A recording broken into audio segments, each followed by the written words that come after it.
যদি কেউ দোয়ার হক আদায় করে দোয়া করতে পারে, দোয়া কবুলের জায়গাগুলোতে দোয়া করতে পারে, যথাযথভাবে দোয়া করতে পারে, দোয়ার শর্ত পূরণ করে দোয়া করতে পারে, কায়মন বাক্যে দোয়া করতে পারে, চোখের পানি ফেলে দোয়া করতে পারে, দোয়া এত বড় অস্ত্র, দোয়া এত বড় মাধ্যম, দোয়া এত বড় একটা উপায় যে এটা দিয়ে আল্লাহর লিখন, আল্লাহর তাকদীর, এটা আল্লাহর কাছ থেকে পরিবর্তন করিয়ে আনা যায় এই দোয়ার মাধ্যমে।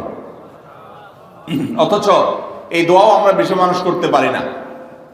আমরা হুজুরদের দিকে চায় থাকি যে হুজুরদের সাথে আমরা শুধু আমিন আমিন বলবো, নিজেরা আল্লাহর কাছে দোয়া করবো এটা আমরা জানি না।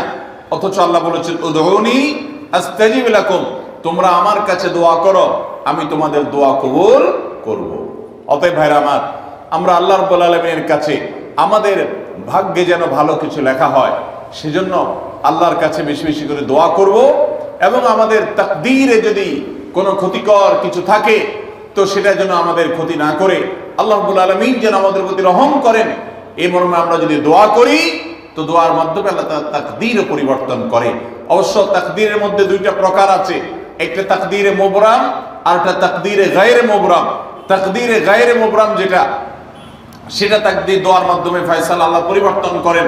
মুবরাম যেটা পরিবর্তন করেন না, অর্থাৎ যেটা চূড়ান্ত করেছেন আল্লাহ তাআলা আগে থেকে, সেটা পরিবর্তন করেন না। তবে বান্দার হায়াতের ক্ষেত্রে কোন কোন হাদিস থেকে জানা যায় আল্লাহ রাব্বুল আলামিন কোন নেক আমলের ফলে দোয়ার মাধ্যমে আল্লাহ রাব্বুল আলামিন অনেক সময় সেটাতে পরিবর্তন করেন এবং সেটাতে বারাকা দান করেন।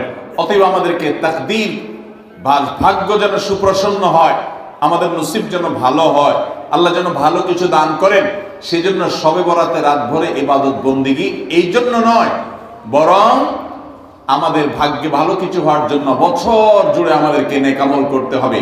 এক রাত ইবাদত বন্দি করলেন, সারা বছর কোন নফল নামাজ, ফরজ নামাজ, অন্যান্য ফরজ কাজ করলেন না, আর আপনি আশা করলেন যে আল্লাহ আপনার জন্য ভাগ্যে ভালো কিছু লিখে দিবে, এটা সঠিক নয়।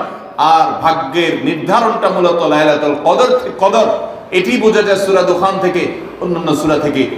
অতএব আমাদের সবাইকে আমাদের ভাগ্যে ভালো কিছু লেখার জন্য বেশি বেশি আমাদের 5 ওয়াক্ত ফরজ নামাজ সহ আল্লাহর সমস্ত ফরজ বিধানগুলো মেনে চলতে হবে, হারাম এবং গুনাহের কাজগুলো থেকে বেঁচে চলতে হবে, এবং সেই সাথে আমাদের সবাইকে বেশি বেশি করে, বিশেষ করে নেককারদের কাতারে শামিল হতে হবে। আমি যত বেশি নেককার হতে পারবো, ওই যে নামাজে আত্মেহাতের মধ্যে নেককারদের দোয়া পাবো, আমার প্রতি শান্তি আল্লাহর এমনি বর্ষিত হবে। এবং দ্বিতীয় আমল হলো বেশি বেশি করে আত্মীয় স্বজন, রক্ত সম্পর্কীয় যারা, তাদের সাথে বিশেষভাবে সুসম্পর্ক বজায় রাখতে হবে। সম্পর্ক নষ্ট করা যাবে না, সম্পর্ক ছিন্ন করা যাবে না। এবং তৃতীয় আমল হলো বেশি বেশি দোয়া করতে হবে।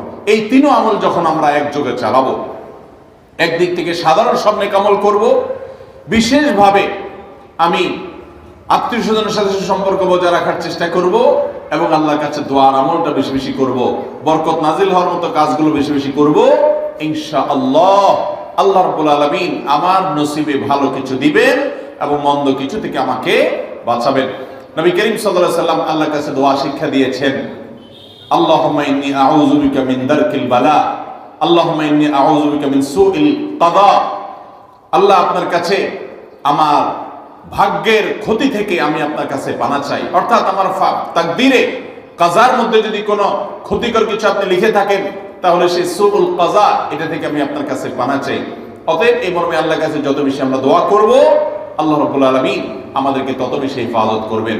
আল্লাহ তাআলা আমাদের নসিবে দুনিয়া এবং আখিরাতে, ইহকালে এবং পরকালে ভালো কিছু লেখেন, আমাদের নসিবে যেন ভালো কিছু হয় সেই তৌফিক আল্লাহ তাআলা আমাদেরকে দান করেন। আমরা সবাই আমলগুলো করব তো ইনশাআল্লাহ।